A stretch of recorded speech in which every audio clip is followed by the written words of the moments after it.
నమస్తే అండి. నాగపంచమి ఎప్పుడు వచ్చింది? ఆ రోజు నాగదేవతను పూజిస్తే కలిగే ఫలితాలు, నాగపంచమిని ఎందుకు జరుపుకుంటారనేది ఈ వీడియోలో వివరిస్తాను.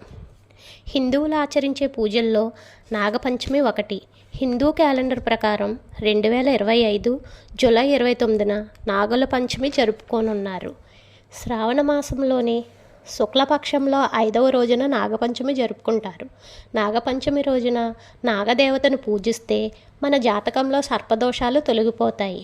అంటే పూర్వజన్మలో కానీ ఈ జన్మలో కానీ మనం కానీ మన పూర్వీకులు కానీ తెలిసి కానీ తెలియక కానీ సర్పాలకు హాని చేస్తే మనకు సర్పదోషం అనేది వస్తుంది.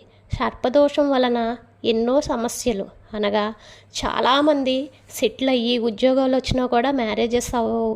దీనికి ఒక రకంగా సర్పదోషం కూడా కావచ్చు. సంతానం కలగదు. ఒకవేళ కలిగినా సంతానం అనేది నిలవదు. మరియు తరచూ రోగభయం, అనారోగ్యానికి గురి కావటం వలన చేపట్టిన కార్యక్రమాలు ఎదరికి వెళ్ళకపోవటం, ఇలా చాలా సమస్యలు వస్తాయి. ఈసారి నాగపంచమి శ్రావణ మాసం శుక్లపక్ష పంచమి తిథి జూలై 28 రాత్రి 11:24 ప్రారంభమై జూలై 30 తెల్లవారుజామున ముగుస్తుంది.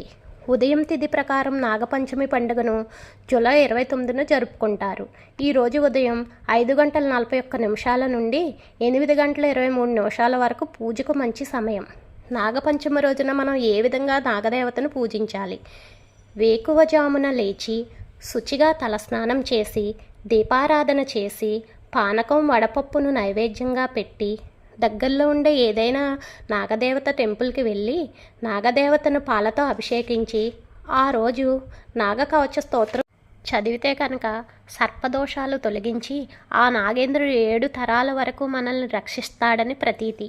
మరొక వీడియోలో నాగపంచమిని ఎందుకు జరుపుకుంటారు, నాగేంద్రుడిని పాలాభిషేకం ఎందుకు చేస్తారనేది మరొక వీడియోలో తెలుసుకుందాం.